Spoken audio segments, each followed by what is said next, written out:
I'm a stranger here myself. The Place de France is the town's hub. It marks the end of Boulevard Pasteur, the main drag of the westernized part of the city, and the beginning of Rue de la Liberté, which leads down to the Grand Soco and the Medina.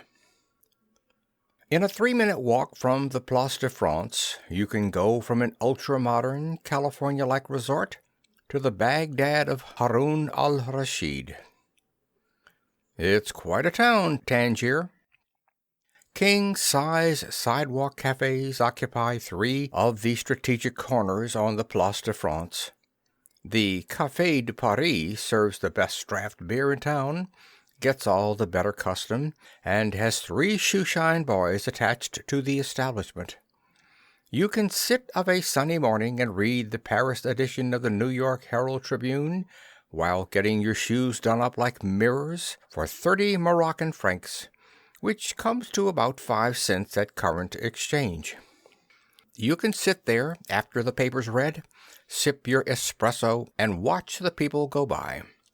Tangier is possibly the most cosmopolitan city in the world. In native costume, you'll see Berber and Rif, Arab and Blue Man, and occasionally a Singalese from further south. In European dress, you'll see Japs and Chinese, Hindus and Turks, Levantines and Filipinos, North Americans and South Americans, and of course even Europeans, from both sides of the curtain. In Tangier, you'll find some of the world's poorest and some of the richest.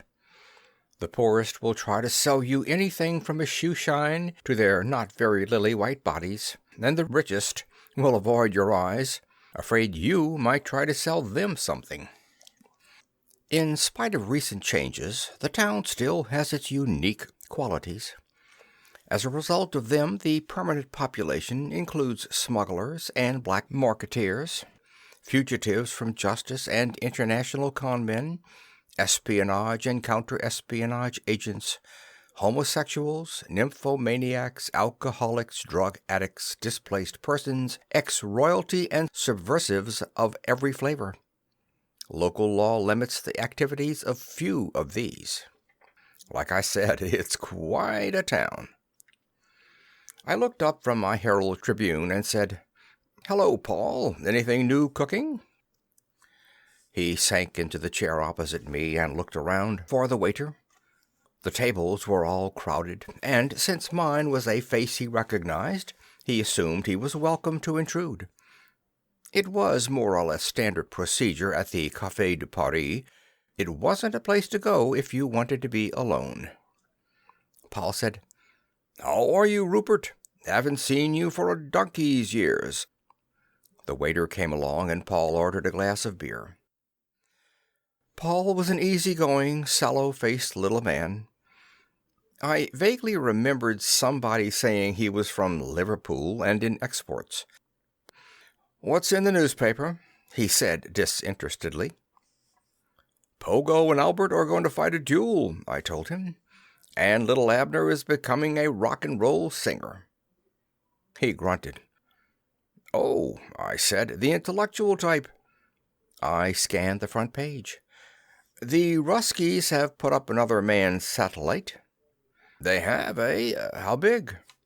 "Several times bigger than anything we Americans have." The beer came and looked good, so I ordered a glass too. Paul said, "Whatever happened to those poxy flying saucers?" "What flying saucers?"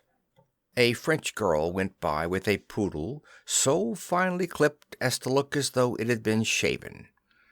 The girl was in the latest from Paris, every pore in place. We both looked after her. "You know, what everybody was seeing a few years ago.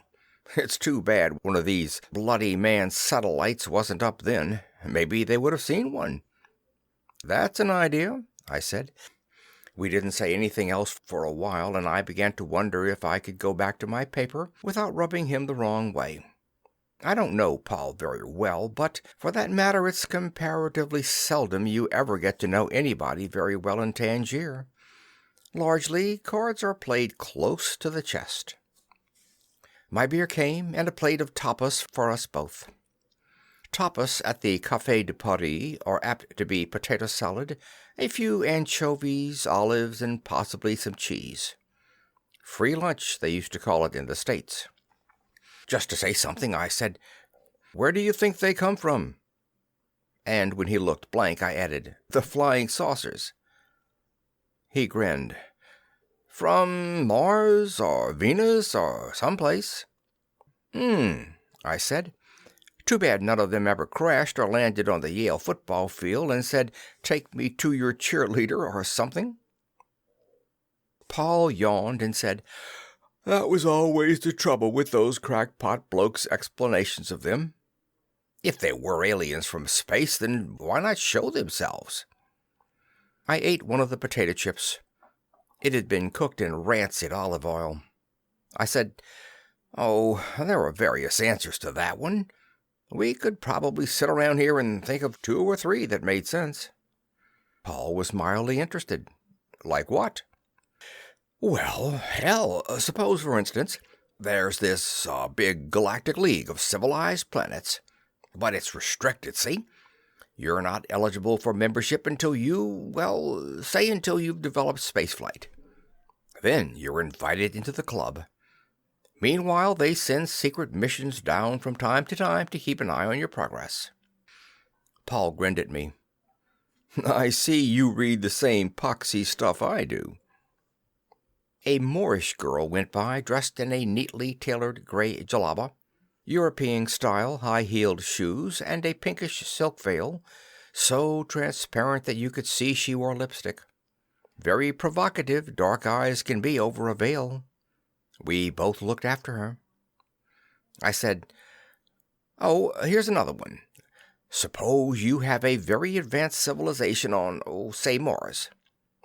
"Not Mars. No air and too bloody dry to support life." "Don't interrupt, please," I said with mock severity. "This is a very old civilization, and as the planet began to lose its water and air, it withdrew underground. Uses hydroponics and so forth. Husbands its water and air. Isn't that what we'd do in a few million years if Earth lost its water and air?" "I suppose so," he said. "Anyway, what about them?" "Well, they observe how man is going through a scientific boom, an industrial boom, a population boom. A boom, period. Any day now he's going to have practical spaceships. Meanwhile, he's also got the H-bomb, and the way he beats the drums on both sides of the curtain, he's not against using it, if he could get away with it." Paul said, "I got it. So they're scared and are keeping an eye on us. That's an old one. I've read that a dozen times, dished up different." I shifted my shoulders. "Well, it's one possibility. I got a better one. How's this? There's this alien life form that's way ahead of us. Their civilization is so old that they don't have any records of when it began and how it was in the early days. They've gone beyond things like wars and depressions and revolutions and greed for power, or any of these things, giving us a bad time here on Earth.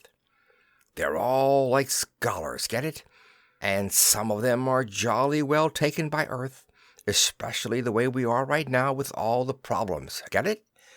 Things developing so fast we don't know where we're going or how we're going to get there." I finished my beer and clapped my hands for Mooley.